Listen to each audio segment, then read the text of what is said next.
akkuma jedhame sana ofii ajjeesteerti jechuudha. Viidiyoo sana argitanii yeroo gamii boodadha kan bakka sana geessan? Viidiyoo sana maxxansitee deeqaa nama dura achuma geenyatti fakkaata. Tilmaamaan waan akkasiidha. Mee sana dura haalli fayyaa isheetii, haalli jireenya isheetii akkam ture? Booniin nageenyaan qabdii tidaarii ishee keessattis gammadduudha. Nana wajjin haasoftuillee tidaariin baay'ee bareedaadha. Tidaarii godhadhu haala akkasitti na gorsiiti ture. Garuu kun taatee akkasii ta'uu isaatti baay'ee na gaddisiisedha. Namoonni baay'een miidiyaa hawaasaa irratti kan isaan barreessan qocolleen miidiyaa hawaasaa kanarratti akka itti jabaate namoonni ishee rabsan akka turan. Miidiyaa hawaasaa kanarratti akka itti jabaate namoonni ishee rabsan akka turan waan akkasii fa'aa namoonni barreessan turaniiru. Wanti kun dhugaadha? Miidiyaa irratti namoonni baay'een jechan taa'e ittiin jedhu.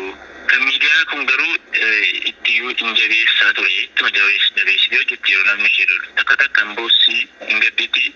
Innaa takka takka immoo hin jabaatti. Miidiyaan ishee miidheera. Maaltu ka'umsa ta'e lubbuu ofii akka dabarsituuf sitti fakkaata? Wanta ka'umsa ta'u sana gatti baruu hin dandeenye. Karaa miidiyaa isheerratti maxxansitee rakkoon kos kana hin jenne. Situdue ibone. Situdue anatodo ebonio. Situdue sino kan jibbageen qabne ositti maddeera.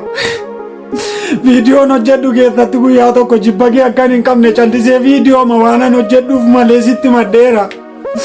Ilaalchi namaa kana nan hubatuuti maaloo maawduu teefoonii wayyo maal ta'ani bakka kee yondue.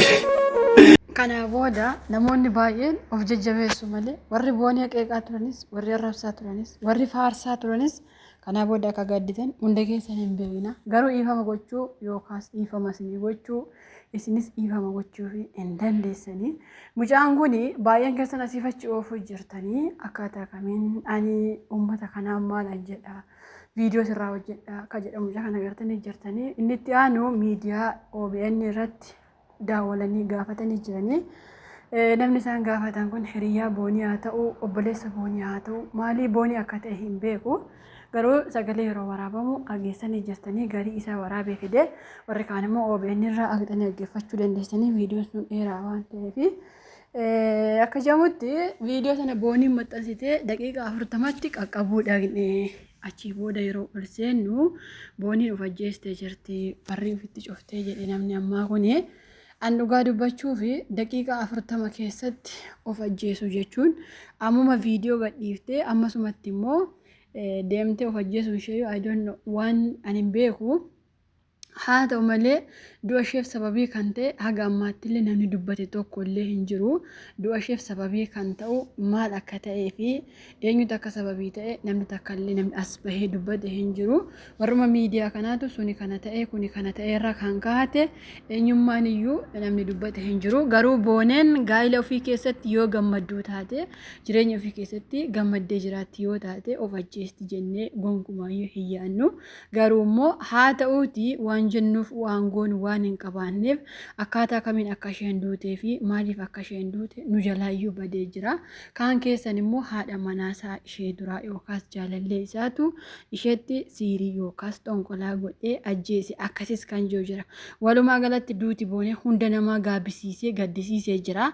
Ijoolleen baay'een warreen koomentii barreessitanis koomentii sana jalatti deebitanii boonii koo dhiifama naaf godhii ani kanan seenee ka jedhefaa jira feesbuukii jala deemee viidiyoo ishee durii keessatti jechuudha. Nama 3-4 irra deebi'ee barreessitu jira. Ergi jettanii kaatanii dhiifamni eessaas ni godhama miti warra akkasii shaawwadamtanii jirtanii abaartanii bakka geessan geessifattanii kaatanii garuu akkas jechuu hin qabdan ture. Haa ta'u garuu obboleessi keenya kuni boonee yeroo namni ishee arrabsu iyyuu itti jabaattee hojjetti jedheen. Miidiyaa irratti yeroo namni haamilee ishee buusu isheen garuu itti jabaatti. Miidiyaan du'a isheef ta'a jedhee hin yaadu jedhe namni ammaa kuni. Dhugumatti miidiyaan du'a sin ta'a haa ta'uuti garuu haamilee nama buusa malee haga du'a lubbuu ofiitti wanti godha jedhee ani yaadu miidiyaanii ta'us miidiyaa kanarraa galuu yookaan immoo akka ta'u ta'anii waan gaarii hojjechuu yookaas yaadni ani hojjedhu kun naaf hin taane jedhanii uummata gaafachuu hin danda'ama waan ta'eef booniin kanaaf of ajjeesti jennee gonkumaa hundi keenya iyyuu hin yaadnu jechuudha. Haa ta'uuti garuu akka namni amma yaadaa jiruttis immoo yaaduun baay'ee tokko ulfaata.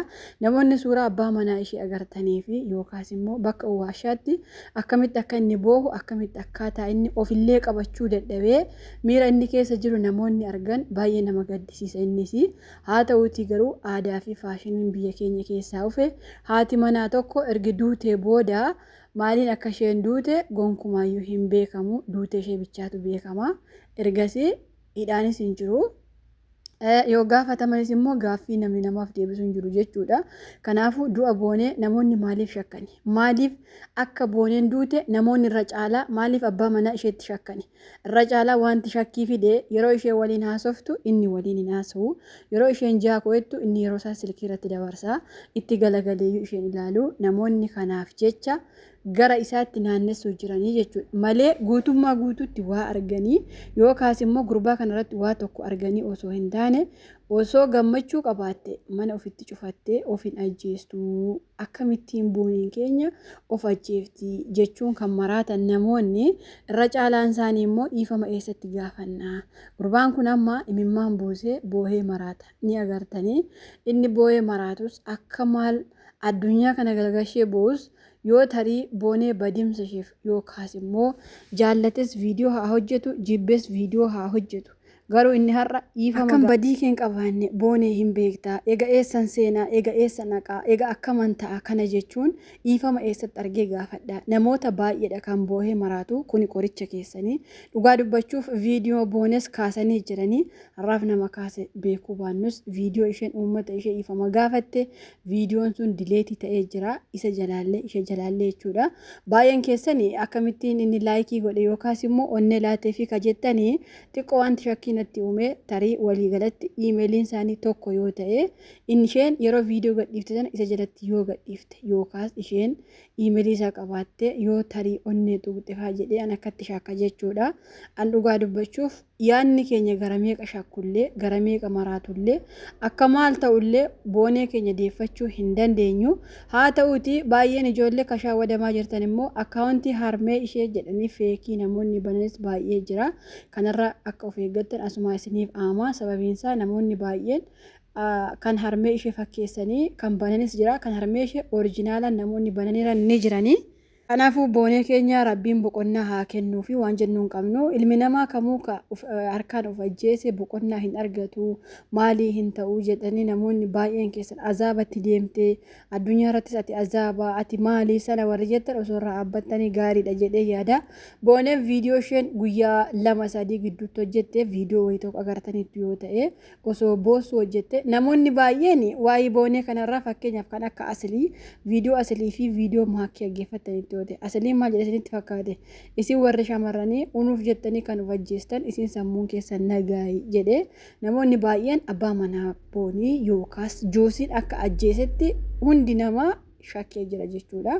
Kun immoo kan shakkame rakkoo biraaf osoo hin taane waanummaa inni gaafa gaaffiif deebii sanaa mucayyoo ishee sana waliin nan jira nan haasofsiisa akka isheen homaa ofiin goone waan inni ji'ee fi lammaffaan immoo viidiyoo yeroo booniin hojjettu jalaa hin qabu callisee ta'a. Uummanni baay'een kanumaaf waan shakkinatti fakkaata. Ani garuu dhibbaa dhibbatti kana sana jedhee waan irra haasa'u tokkollee hin qabu jechuudha. Sababiinsaa bor anillee waan ta'u hin beeku innillee waan ta'u hin beeku bakkatti argee dhiifama gaafu baay'ee nu dhiba waan ta'eef hundi keessan har'a warri afaan bantanii akkasumatti juusiin akkas godhe juusiin akka ajjeese boonii kan akkas godhisa kan maalii ta'e isa kajettan ragaa tokko malee osoo mucaan kun aarii haadha manaasaa waa of godhee bor isallee iddootti argitanii dhiifama gaafattan shakkii yookaas immoo gaabbii waan isinitti uumuuf isallee maqaa isaan dhahin isin jechuu barbaada. Sababiin isaa boona yeroo fajjeessuuf jette ani rakkoo akkasiin na mudate yookaas gaa'ila godhee gaa'ilillee naa ta'uu dide osoo jettee ta'e booneen baay'ee gaarii ture. Silaa namootattis hammi kun gaaffii ni dhufu yookaas immoo namoonni hamma kana shakkamanii uummataan wal shakkanii akkasiin ta'anii jechuudha. Walumaa galatti abbaa manaa koo sii du'aa ansiif jecha lubbuu koo nan dabarsaa ofan ajjeesa akkasii ta'a. Hundi keessan boonirraa barachuu qabdanii. Namni tokko yoo mana keessa abbaa manaa gaarii qabaatee fi jireenya gaarii yoo qabaate gonkuma of ajjisa jedhee anillee hin shakku jechuudha. Dhugaa dubbachuuf yoo jireenyi keessii ta'e abbaan manaa kee yoo sii ta'e of ajjeesuu miti duutiyyuu har'amoo bornatti dhufa jettee hin lakkoofta guyyaa yookaas immoo hin sodaatta jechuudha. Kanaafuu guutummaa guutuutti uummanni shakkuunsa waan gaariidha jedhee yaada. Maaliif tarii maaf shakkame jechuun keessan hin oolu. Shakkamuun waanuma jirus bagas shakkame jechuudha. Maaliif baay'een keessan gurbaan maaf shakkame jettanii harka kan nyaachaa jirtan jechuudha. Baga shakkame homaa rakkoo hin jiru. Inni hin duune hin du'e isheedha.